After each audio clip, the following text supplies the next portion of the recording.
Welcome tonight to a discussion of the new smoking regulations in the town of Winthrop as created by Winthrop's Board of Health. We're joined tonight by the chair of the Board of Health, Bill Schmidt. This is Bonny Carroll, and Bonny is the director of Six City Tobacco Initiative, and we're delighted to have both of them. And I'm Pete Solomon. I'm very flattered to have been included in this group.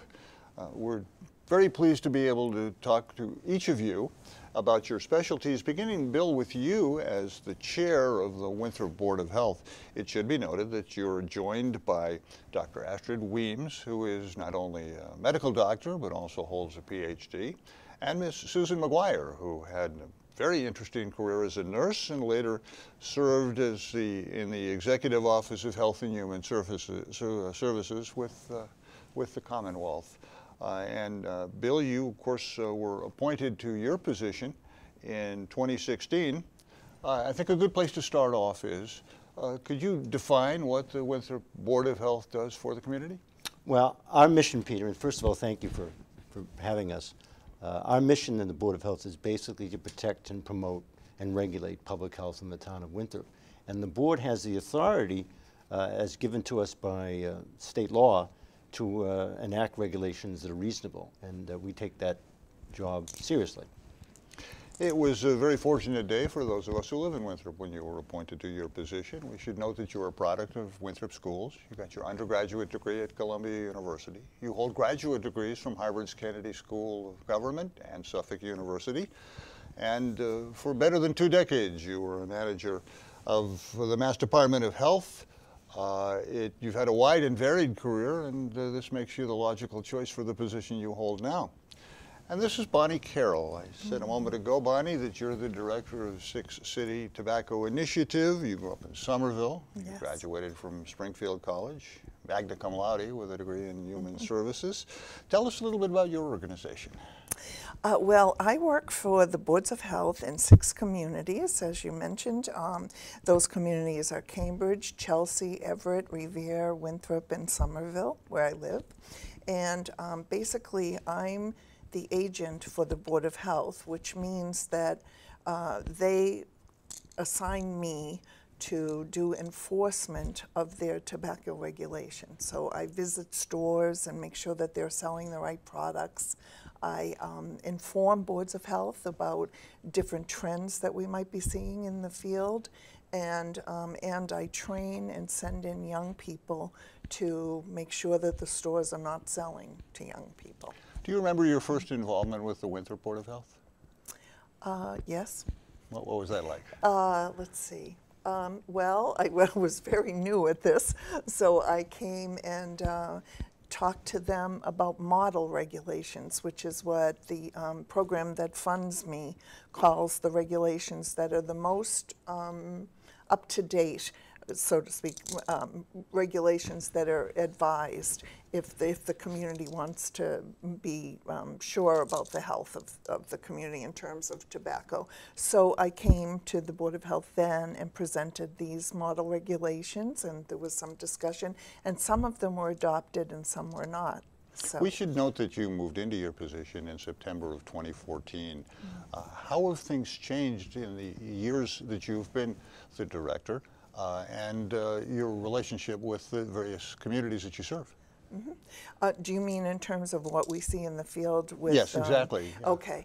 Well, things have changed dramatically, actually, because when I first came into the job, mostly we were still dealing with tobacco in the form of things like cigarettes and cigars, and those were the main things that we were talking about regulating and updating regulations about. For example, some of the research shows that if you raise the price of cigars, they're much less likely to be affordable to young people. Mm-hmm. So that's considered something that helps. Another one is to get rid of flavored cigars so that young people are not enticed by the flavors. So those were the original regulations that I would come and talk to boards about. But now we have something much more critical going on, which I'm sure you know about, which is vaping. Well, before we talk about that and some other topics, I want to ask Bill, you were with the board responsible for Winthrop's new regulation prohibiting smoking in the workplace and in public places. This regulation became a part of our community on May 1st. Tell us a little bit how you began with the board, talking about possibilities of bringing this to bear, and how things changed as you continued to talk to people like Bonny, talk to people in the community. Tell us a little about the genesis of this regulation. So when I was appointed to the board as the new member at that time, replacing Heather Eggman, who had been elected to the town council back in 2016, the other two board members at that time were Nick LeConte and Tracy Honan. We were trying, we were doing a number of different things, and there were already in place regulations dealing with tobacco sales and also dealing with workplace and public smoking. Over the past couple of years, Nick LeConte went on to the town council, Tracy Honan resigned, and that's when we had Susan and Astrid. So what we did, because there were a lot of good provisions in at that time, but with Bonny's recommendation and talking to people, we decided to both raise the sales age in tobacco sales in Winthrop from 18 to 21, as well as in terms of public smoking, we've tried to add some areas to reduce public smoking, in particular areas like we've added our town beaches, our town playgrounds, our parks, prohibiting smoking within 25 feet of municipal buildings. So we've tried to strengthen things based on what's happening in the science. And of course the big one, as Bonny has mentioned, is the rapid development of e-cigarettes. When the regulations preceding the ones we had were developed only 4 or 5 years ago, e-cigarettes wasn't even on the radar screen. Now it's just taking over the field like wildfire, quite frankly. And so we're trying to update what we were doing then based on the science and basically trying to, particularly with the vaping, get kids to stop smoking. I mean, it's really unbelievably growth with kids. Did your early efforts to craft the regulation predate Massachusetts as a Commonwealth changing the age for buying cigarettes from 18 to 21? Yes, actually what happened was a number of communities have done that, and we were along the lines, and I like to think to some degree, I can't be sure, but I remember talking to Speaker DeLeo about the issue in a meeting in Boston right after we had passed the regulations, and he actually said to me, well, I'm thinking about trying to get that done at the state level. And so actually a few months later, they did that, and I said to him at the time, well, if you do it, tell him I had some influence. But I think what was happening, there was a real movement in a number of communities to make this happen, and I think what happened, like oftentimes with the legislature, it kind of reached a tipping point, and he really took it on and helped make that happen. So now the regulation is in place in Winthrop. How dramatically different is it from Massachusetts General Law 270 and the regulation that governs smoking in the Commonwealth? So we actually, because we passed our regulation raising the age before the state law called for a period, and Bonny could tell me about that, it's a step change. So in other words, it didn't go from 18 right away. It went from 18 to 19 and then to 20 and 20. So it was like a 3-year process. But since we had actually already passed ours was changing from 18 to 21 right away. So it has made a difference, I think, in the town. Bonny, both you and Bill have touched on the new products that have changed the face of smoking in this country. Yes. If you will indulge me, a bit of a timeline. In the early 50s, we first heard about the possibility of a link between smoking and cancer. And then the Surgeon General report of 1964 was a watershed moment. All of a sudden in 1965, warning labels appeared on cigarette packaging, and 5 years later in 1970, tobacco advertising was banned from commercial TV. But now, 2 things have happened. We know much more than we did half a century ago about passive smoking or secondhand smoke, and I think this provided the impetus for you and the board deciding that regulation was something that would make Winthrop a better place to live. And secondly, and you've each touched on it, there are products that didn't exist a few years ago. And let's talk first of all about secondhand smoke and what we know about it and how it can impact the health of non-smokers. May we? Okay, well, secondhand smoke contains many of the chemicals, obviously, that are in regular cigarettes. And so the Surgeon General has said that there is no safe level of secondhand smoke because the person who is exposed to it is actually also at a higher risk of disease because you're inhaling those poison toxins. In fact, the last report I read of the Surgeon General about this issue said that they're even concerned now about what they call third-hand smoke, which means that if someone were to go outside, a parent in particular, you know, I tend to think of things in terms of children and parents, which is the main focus of the program that I'm involved with, too, is to keep these out of the hands of young people.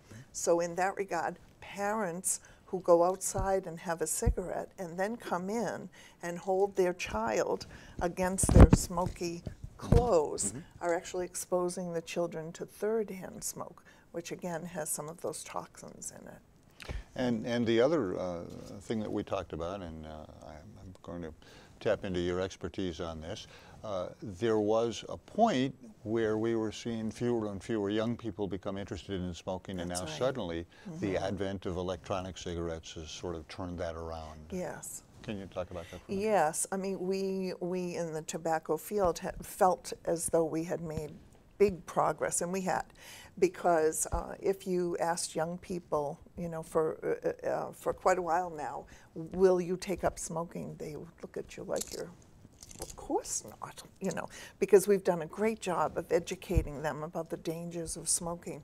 However, if you ask young people if they will take up vaping, many of them have no idea that this is as dangerous, probably. We don't, the research isn't in yet.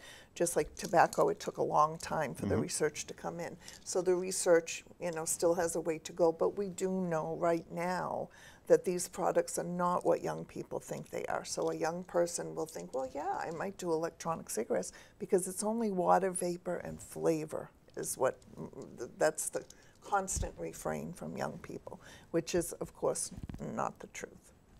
Bill, let's go back a step here. We talked about tobacco retailers and how the regulation impacts them. Now, there are 19 retailers, tobacco sellers in Winthrop, is that correct? Well, actually, the latest change, it's 18.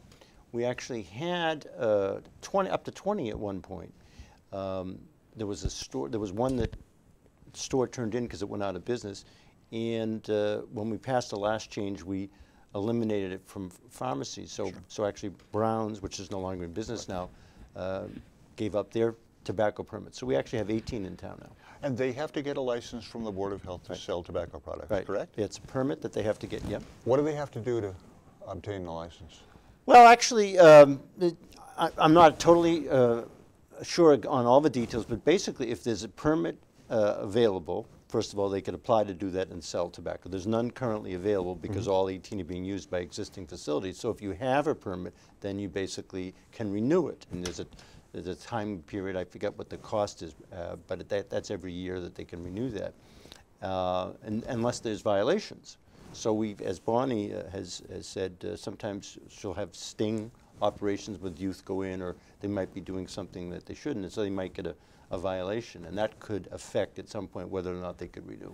I think another thing we should talk about, Bill, is the fact that one of the challenges of the new regulation is enforcement. Could you talk a little bit about your initial conversations with law enforcement in the community, and now that the regulation is in place, have there been challenges in enforcing it yet? Well, one of the things in terms of just general enforcement, is Bonny is our agent, and we have some people who work for inspectional services that go in. And actually, we've had instances, particularly with workplace smoking, where the local police have found some violations. Currently in state law, not just in town law, you can't smoke in like, for instance, in an office or in a restaurant. As you know, people know that there's no longer smoking in restaurants. But we've had occasion where a restaurant in town has violated that, and so we've dealt with that in terms of fines and violations. So that's really what the enforcement mechanism is. And a good part of it is also education. We'd actually prefer, which is part of this program, to encourage people where they shouldn't be smoking. And you know, the Winthrop Police, for instance, over the July 4th weekend, they put together a pamphlet for the town beaches that they passed out and distributed on cars, that what you can't do on towns, not just smoking tobacco, but other violations. So it's a combination, excuse me, of the community trying to get people to do the right thing. Bonny Carroll, Yes. Director of Six City Tobacco Initiative. How does Winthrop's new regulation compare to the regulations in the other 5 communities where you're involved? They have followed very closely the model regulations. So if I were to give them a rating, I would say that they're very on top of things, and that this is what the Mass Tobacco Cessation Program, which is a department of the Department of Public Health, advocates that they do. They're right on top of that. So Are more people, and this can be anecdotal, we don't have to attach numbers to this, but are there more people that are coming to you or your office for help with smoking cessation? That's not something that my office does. I can refer them, but they go through a number called QuitWorks, and so I sometimes get those calls, but not a lot. Okay. Yeah. How has your job changed in the 5 years you've been there? Well, the biggest thing is the vape issue. The basic overall job is the same. It's enforcement of the regulations. It's enforcement of what retailers are allowed to sell and not sell, and how much they have to sell it for, and that's pretty standard. It hasn't changed much in 5 years. The biggest thing that has changed is the information that we're trying to get out in the education around these new products. We talked to Bonny about the fact that she's involved with 6 communities. If somebody wanders into Winthrop and commits a violation of the new regulation, we've talked about the fact that they're similar in other communities. They're still liable to be fined. It's anybody that walks into the environs of Winthrop, right? Well, depending where. So in other words, if somebody's Talking walking, beaches. yeah, right. So if they're public walking places. down the street, it's not a violation. But Right. if they're in, and we are going to have some signs actually being made up, which will be posted along the beaches and the parks and stuff, that basically said this is a smoke-free area. So we're getting these, and when they come, they'll be posted. Sure. And if somebody is violating that, they can be fined individually $25 for a violation. Do they get a ticket like a motor vehicle? Yeah, it's basically a ticket type of situation. Of course, you have to have somebody there at the time when they're doing it. And that's not always easy. But again, part of our primary effort is also education. We're working with the schools. Again, particularly on the vaping issue, I know Superintendent Howard and the principals are taking this issue very seriously. CASA in town works with youth on prevention services. They're taking it very seriously. So we would like to, first of all, educate people both that buying tobacco and smoking in public is not healthy. It's not considerate of other people as well. Sure. If you are smoking. So the more education, hopefully there is less enforcement, but the purpose of the enforcement is basically to get people to change their habits, not so much to raise revenue. And Bonny, education is one of the real key components of what you do. Yes. Is it more challenged now because there are more things out there than it was when we were talking cigarettes and maybe cigars? Yes, because of the misunderstanding that people have. When we would talk about tobacco, that had been talked about for so long now that very few people question whether it's a good idea to be smoking. Vaping is a whole different issue because People think that, as I said earlier, that this is water vapor and flavor for the most part, and or they don't understand the issue that tobacco is not the addictive part of a cigarette. It is the nicotine, and these products are they're nicotine delivery products is actually what we call them. So they're, that takes a lot of education to change the public perception of what these products are. You want to show us some of these? Yes, I That's what I was going will. to say. Okay, this Since you is- brought them. Yes, this is, I think this is the most critical thing. So this is a Juuls. You've heard probably about Juul. And we should mention that Juul is the trade name. And, Yes, and it's a the trade greatest purveyor of this product. That's right. They were the first ones to make this particular product. And one of the things that concerns us about it the most is that it's very discreet. It looks like a USB drive. Sure. So often parents don't know, what this is when they see it in their children's computers where they charge it. And the thing that concerns me the most about this is, and those doing this work, so this is a pod, right? And the pod goes into this, and that's how the person inhales the vapor. But this pod is equivalent to an entire pack of cigarettes in terms of nicotine. Isn't that shocking? Indeed. I know you look. I was not aware of that. It's shocking, yes. And so what we're finding is that young people in particular, whose brains are not fully developed until they're in their 20s, are getting addicted to these very quickly. Because if a young person took a pack of cigarettes and was trying to smoke a whole pack of cigarettes, the tactile sense of it, taking a cigarette out, smoking it, they'd cough, they'd have a hard time with it, and they certainly wouldn't smoke a pack in a few hours. However, this can do that, and so we're hearing of youth who get addicted to these in very short amount of time because they're getting such a big hit of nicotine. Yeah. Bill, in the new smoking regulation, you mentioned blunt wraps. So I'll open this to either of you. This is something else that we have to be concerned about that really wasn't prevalent just a few years ago. Well, when we looked at a number of the different parts of the regulation, blunt wraps was not sold in a lot of stores in Winthrop, and when we looked at it, it was oftentimes used for other substances. Sure. Marijuana or other types of things. So there didn't seem to be a large market for blunt wraps actually in the town, and the primary use for it was something that really weren't trying to promote. So, so we basically banned that in the community. In general, what kind of feedback have you gotten now that the regulation has been in place for 2 months? Well, and the two different regulations. So the tobacco regulation change, raising the sale age, has been in place for over a year. The public smoking only for a couple of months now, as you said.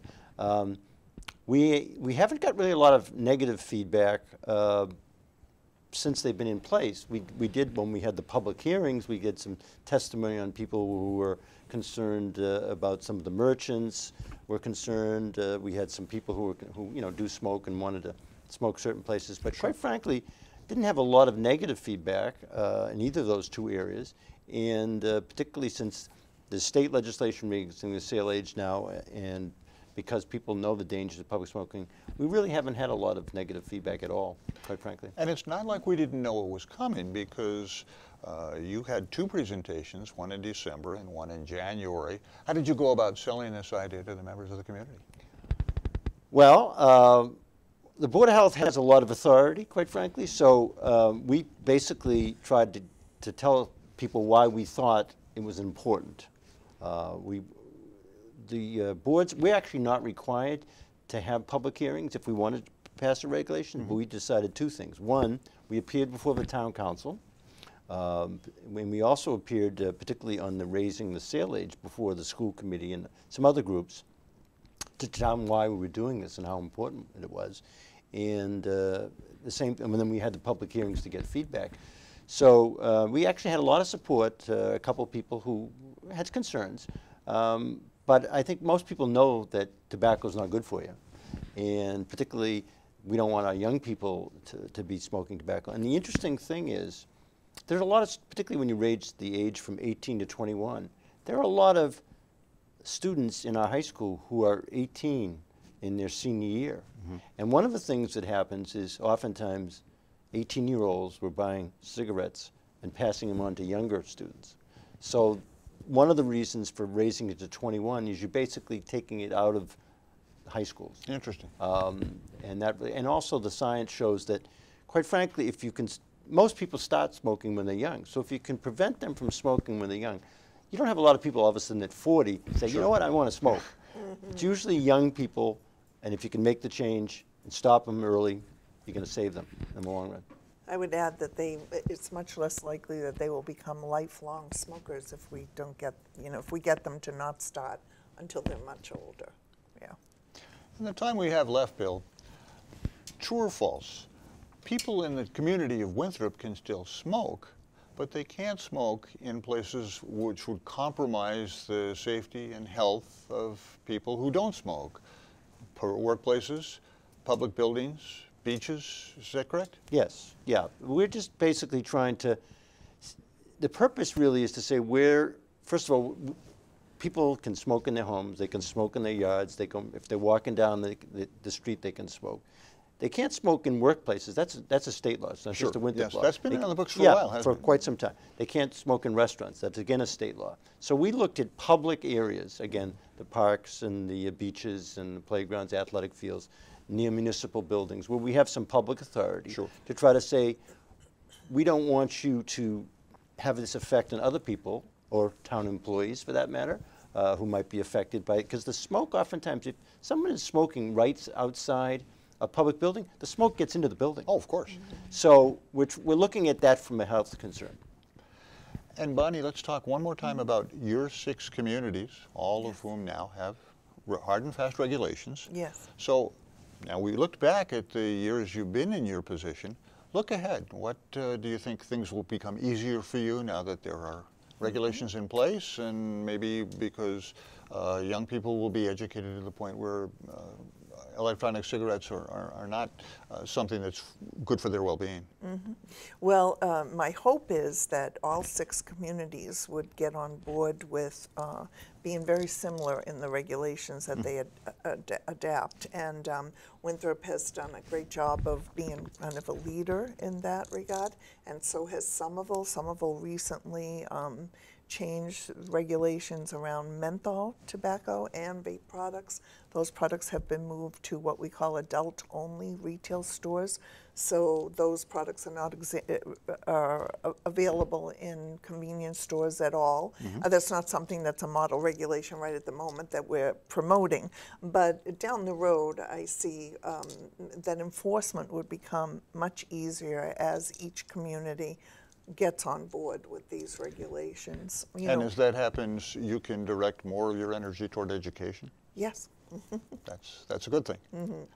Bill, will you and Bonnie continue to work hand in hand on future? Oh, absolutely. Bonnie opportunities here? comes to oftentimes, we have our monthly Board of Health meetings, which are open to the public. And Bonnie oftentimes comes to those, particularly if we have items on our agenda that merit her discussion, but she will come if she has some, she wants to report to us. And it's an ongoing process. I think one of the things that we've noticed, oftentimes individual communities take the lead on some of these topics, and then other communities adopt it. And then when you get to a certain level, then the state often takes over and passes legislation. So it's a step-by-step process, and it's great when the whole state has the same regulations, because everybody knows they're on the same boat. You know, it's not one thing here in Winthrop and different in Revere or Chelsea or Somerville. So that's what we try to do.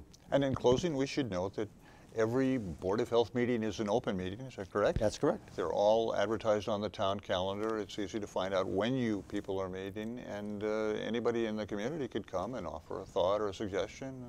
Our agendas are posted, so it talks about what we are going to be talking about, and we would love to have people come.